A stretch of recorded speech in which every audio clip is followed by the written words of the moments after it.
Muchas vidas, muchos maestros, de Brian Weiss. Estás escuchando Lecturas para tu alma. Recuerda suscribirte, darle like, compartir y comentar para seguir recibiendo más contenido gratuito. Capítulo 15. 2 meses después de nuestra última sesión, Catherine llamó para pedir una entrevista, diciendo que tenía algo muy interesante que contarme. Cuando entró en el consultorio me sorprendió por un instante la presencia de la nueva Catherine, feliz, sonriente, irradiando una paz interior que la hacía refulgir.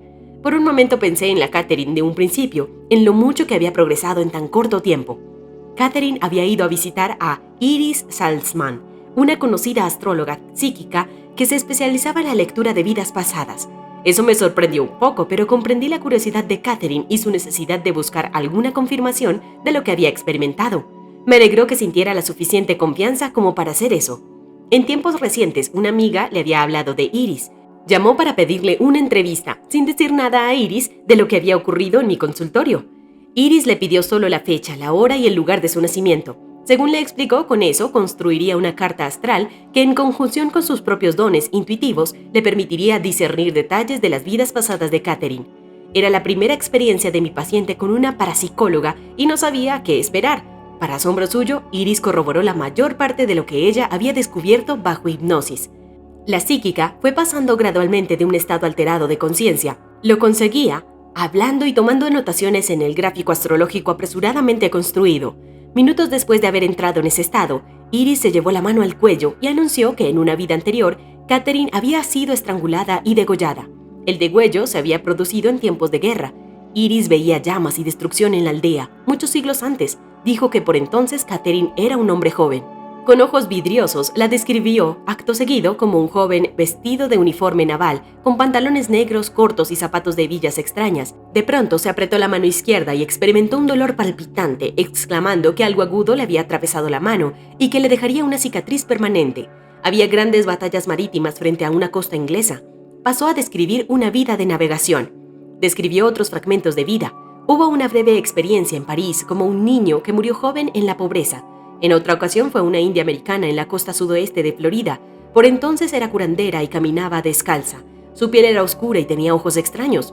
Aplicaba ungüentos a las heridas y daba medicamentos preparados con hierbas. Era muy psíquica. Le encantaba llevar una joya de piedras azules, mucho lapislázuli y una piedra roja entre ellas. En otra vida, Catherine fue española y volvió de la prostitución. Su nombre comenzaba con la letra L. Vivía con un hombre mayor. En la otra fue la hija legítima de un caballero adinerado, que tenía muchos títulos. Iris vio el escudo de la familia en las jarras de la casa grande. Dijo que Catherine era muy rubia y que tenía dedos largos y finos. Tocaba el arpa. Su matrimonio fue convenido. Amaba a los animales, especialmente a los caballos, y los trataba mejor que a las personas que lo rodeaban. En una breve vida fue un niño marroquí que murió en la juventud a consecuencia de una enfermedad. Una vez vivió en Haití, dedicada a prácticas mágicas. En una vida antigua fue egipcia y estuvo relacionada con los ritos fúnebres de esta cultura. Era mujer de pelo trenzado. Había vivido varias veces en Francia y en Italia. Pasó una de estas existencias en Florencia, dedicada a la religión. Más tarde se trasladó a Suiza, donde tuvo algo que ver con un monasterio. Era mujer y tenía 2 hijos varones. Le gustaba el oro y las esculturas de ese material. Llevaba una cruz de oro. En Francia había estado encarcelada en un lugar frío y oscuro. En otra vida, Iris vio a Catherine como hombre de uniforme rojo, trabajando con caballos y soldados. El uniforme rojo y dorado parecía ruso. Pasó otra existencia como esclava nubia en un antiguo Egipto. En algún momento la capturaron y la arrojaron a la cárcel. También fue japonés, dedicado a libros y a la enseñanza, muy erudito. Trabajaba en varias escuelas y vivió hasta edad muy avanzada. Por fin, había una vida más reciente, como soldado alemán muerto en combate. Me fascinó la detallada exactitud de estos acontecimientos pasados descritos por Iris. Era asombroso el modo en el que se correspondían con los recuerdos de la propia Catherine bajo regresión hipnótica. La herida de la mano sufrida por Christian en la batalla naval y la descripción de sus ropas. Luisa, la prostituta española, Aronda y los entierros egipcios, Johann, el joven invasor degollado por una antigua encarnación de Stuart mientras ardía la aldea de este, Eric el mal hablado, piloto alemán, etc. También había coincidencias con la vida actual de Catherine. Por ejemplo, a ella le encantaban las joyas de piedras azules, sobre todo el lapislázuli. Sin embargo, no se había puesto ninguna para asistir a la entrevista con Iris. Siempre le habían gustado los animales, sobre todo los caballos y los gatos. Se sentía más a salvo con ellos que con la gente. Y si hubiera podido elegir una ciudad en el mundo entero, habría elegido Florencia. Bajo ningún concepto diría yo que esta experiencia es un experimento científico válido. No habría modo de controlar lo variable, pero ocurrió y creo que es importante relatarlo aquí. No tengo certeza de lo que puede haber ocurrido ese día. Tal vez Iris utilizó la inconscientemente telepatía para leer la mente de Catherine, puesto que las vidas pasadas ya estaban en su subconsciente. O tal vez era verdaderamente capaz de percibir información de vidas pasadas mediante el uso de sus poderes psíquicos. De un modo u otro, los dos obtuvieron la misma información por medios diferentes. Lo que Catherine supo por regresión hipnótica, Iris lo alcanzó por medio de canales psíquicos. Muy pocas personas pueden hacer esto, lo que hizo Iris. Muchos de los que se jactan de psíquicos no hacen sino aprovecharse de los miedos del prójimo, así como de la curiosidad de lo desconocido. Hoy en día los falsos parapsicólogos parecen brotar como hongos. Muchos vagan por ahí anunciando su presencia y se ponen en trance para decirle al público embobado y sobrecogido cosas tales como: si no estás en armonía con la naturaleza no estará en armonía contigo. Estas declaraciones suelen hacerse con una voz muy diferente de la habitual en un medium. Con frecuencia están teñidas de algún acento extranjero. Los mensajes son vagos y aplicables a una amplia variedad de personas. Muchas veces se refieren sobre todo a las dimensiones espirituales que resultan difíciles de valorar. Es importante separar lo falso de lo cierto para que ese campo no caiga en el descrédito. Hacen falta científicos conductistas serios que se encarguen de este tipo tan importante de trabajo. Psiquiatras para que efectúen diagnósticos y descarten las enfermedades mentales, las falsedades y las tendencias sociopáticas. También los estadísticos, los psicólogos y los médicos son vitales para estas evaluaciones y las pruebas posteriores. Los pasos importantes que se den en este campo tendrán que utilizar una metodología científica. La ciencia postula una hipótesis, supuesto preliminar hecho sobre la base de una serie de observaciones para explicar un fenómeno. A partir de ahí es preciso poner a prueba una hipótesis bajo condiciones controladas. Es preciso demostrar y reproducir los resultados de estas pruebas antes de formar una teoría. Una vez que los científicos obtienen una teoría aparentemente sólida, esta debe ser puesta a prueba una y otra vez por otros investigadores con resultados iguales. Los estudios detallados científicamente satisfactorios de los doctores Joseph B. Ryan de la Universidad de Duke, Ian Stevenson de la Universidad de Virginia, Departamento de Psiquiatría, Gertrude Schmilder del Colegio de Ciudad de Nueva York y otros muchos investigadores serios demuestran que esto es posible. Capítulo 16. Han pasado casi 4 años desde que Catherine y yo compartimos esta increíble experiencia. Nos ha cambiado profundamente a ambos. De vez en cuando ella pasa por mi consultorio para saludarme o para analizar algún problema que pueda tener.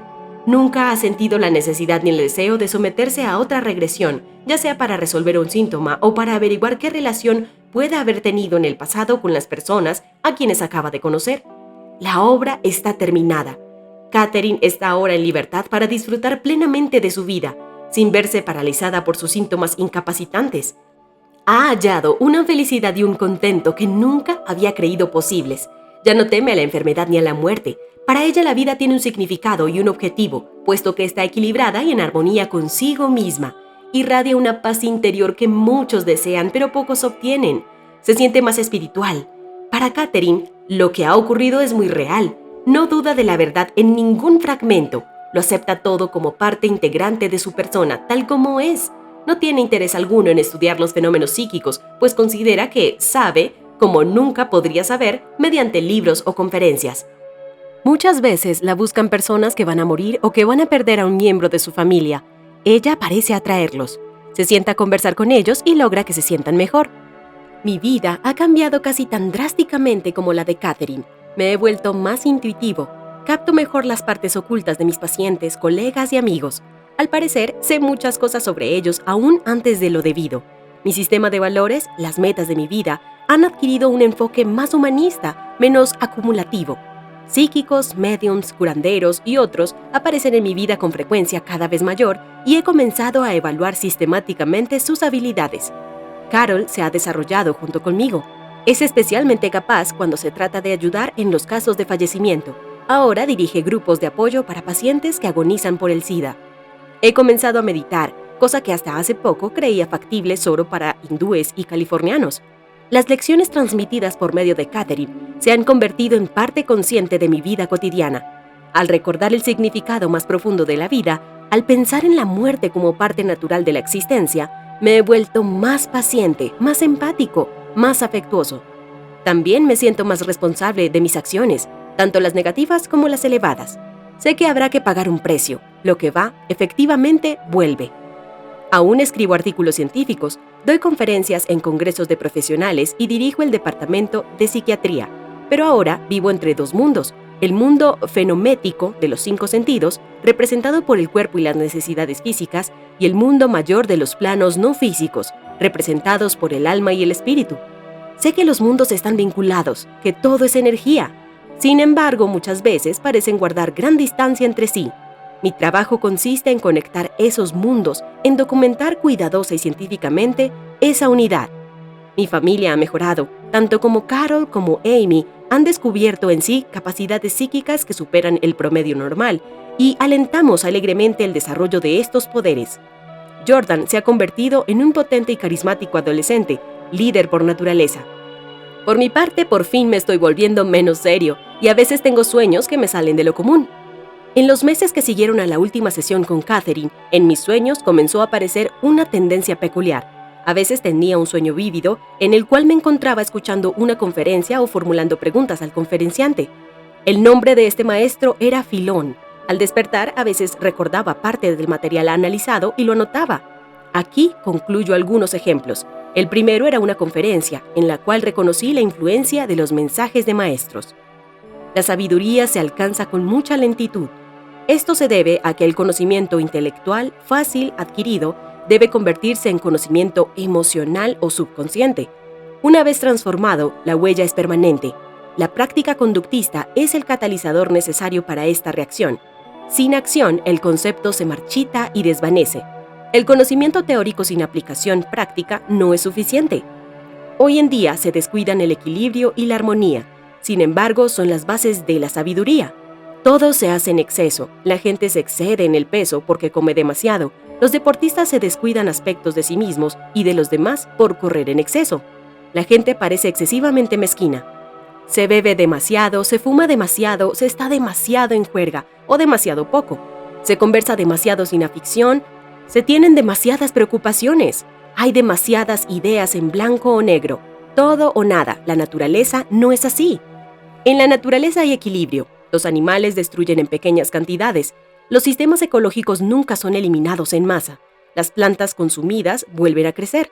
Las fuentes de sustento proveen y vuelven a reponerse. Se disfruta de una flor, se come la fruta, se preserva la raíz.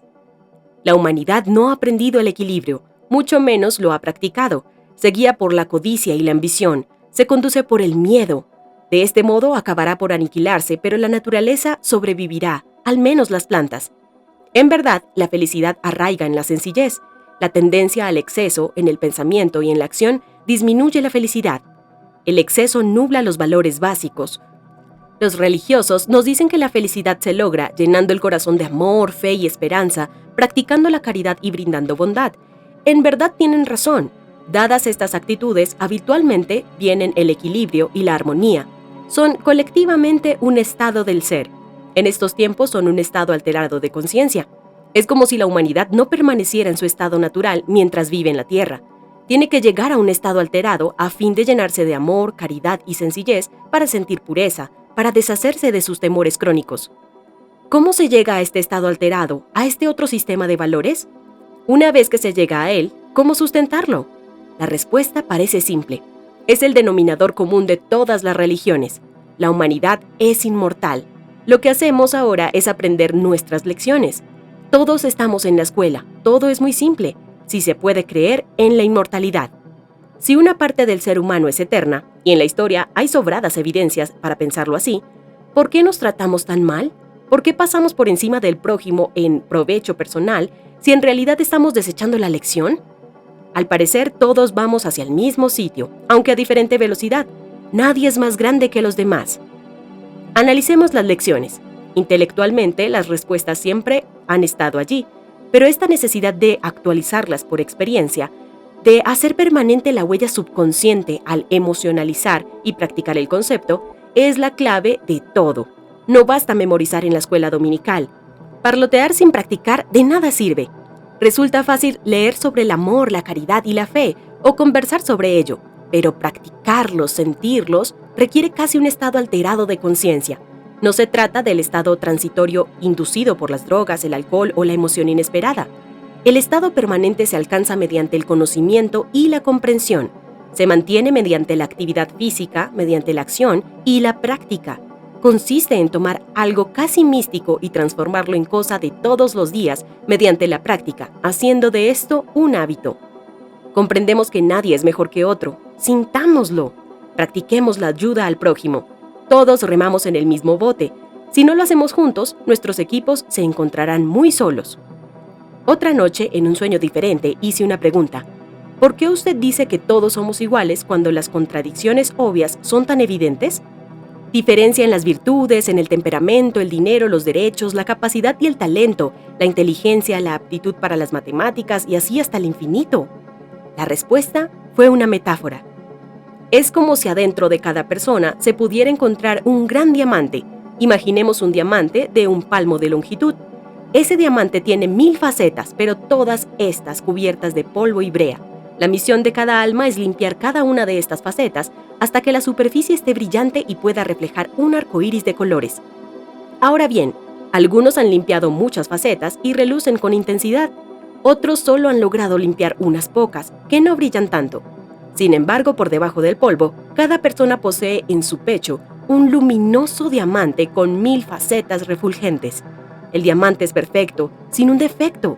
La única diferencia entre las diferentes personas es el número de facetas que han limpiado, pero cada diamante es el mismo y cada uno es perfecto. Cuando todas las facetas estén limpias y brillen en el espectro de la luz, el diamante volverá a la energía pura que fue en su origen.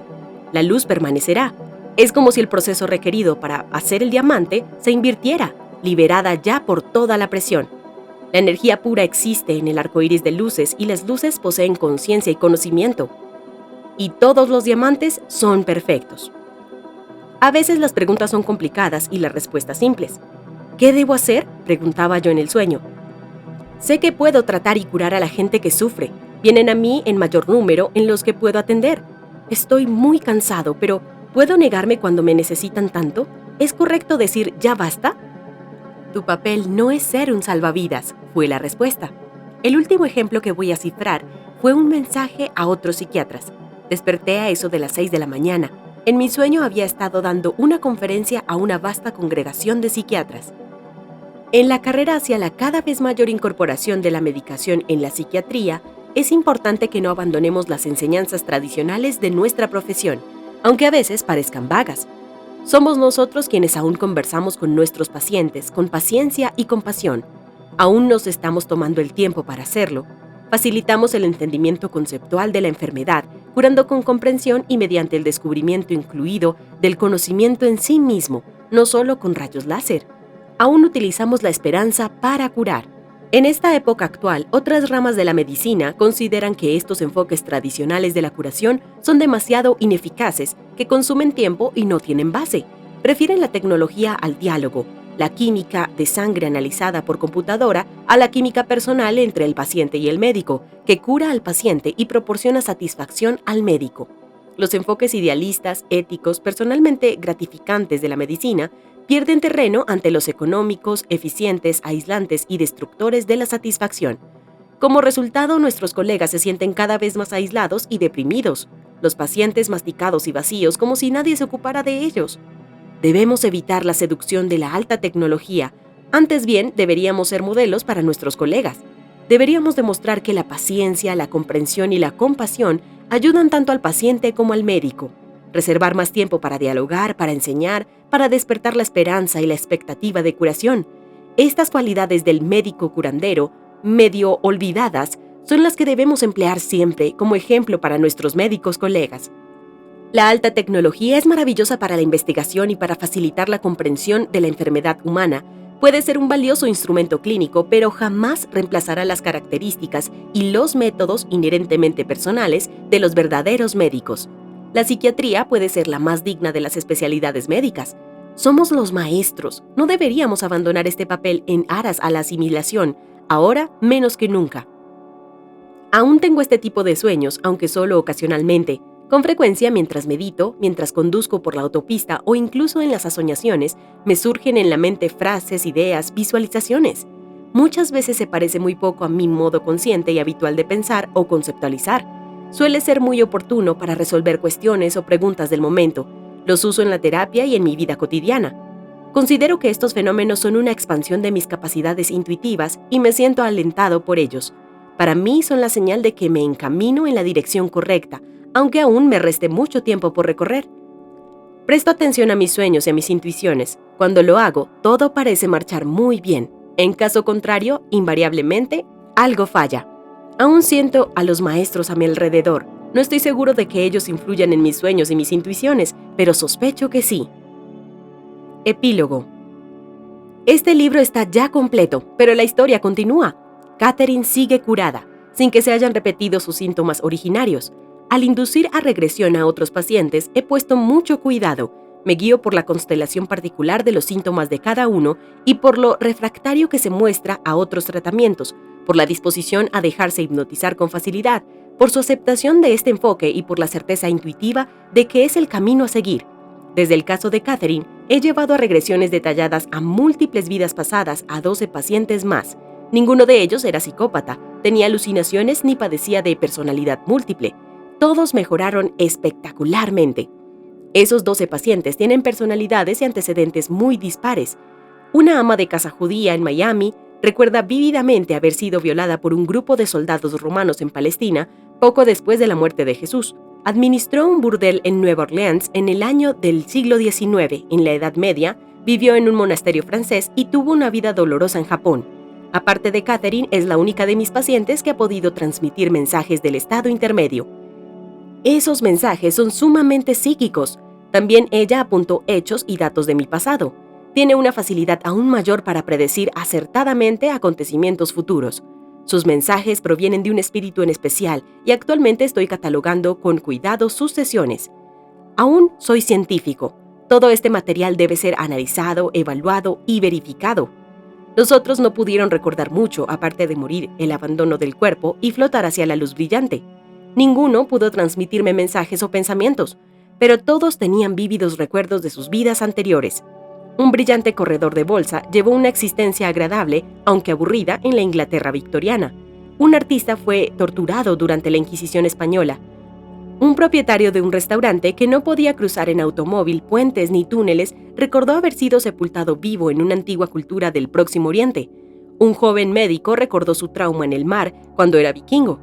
Un ejecutivo de televisión fue atormentado en Florencia hace 600 años. La lista continúa. Todas estas personas recordaron también otras vidas. Los síntomas se resolvían al desplegarse las vidas. En la actualidad, todos están firmemente convencidos de que han vivido anteriormente y de que volverán a vivir. El miedo a la muerte ha disminuido. No es necesario que todo el mundo se someta a una terapia de regresión, que visite a parapsicólogos, ni siquiera que medite. Quienes padezcan síntomas molestos o incapacitantes pueden hacerlo. En cuanto al resto, la tarea más importante consiste en mantener la mente abierta. Comprendamos que la vida no es solo lo que tenemos a la vista. La vida va más allá de los 5 sentidos. Seamos receptivos a los conocimientos y experiencias novedosos. Nuestra misión es aprender, llegar a ser como Dios mediante el conocimiento. Ya no me preocupa el efecto que pueda tener este libro en mi carrera. La información que ha compartido es mucho más importante. Si se le presta mucha atención, será más benéfica para el mundo que cuanto yo pueda hacer en mi consultorio en el plano individual. Confío en que te haya ayudado lo que has leído aquí, que tu propio miedo a la muerte haya disminuido, que los mensajes ofrecidos con respecto al verdadero sentido de la vida te den libertad para continuar viviendo la tuya en plenitud, buscando la armonía y la paz interior, ofreciendo amor a tu prójimo. Aquí termina el libro Muchas vidas, muchos maestros de Brian Weiss. Recuerda suscribirte, darle like, compartir y comentar para seguir recibiendo más contenido gratuito. Te espero en el próximo audiolibro para tu alma.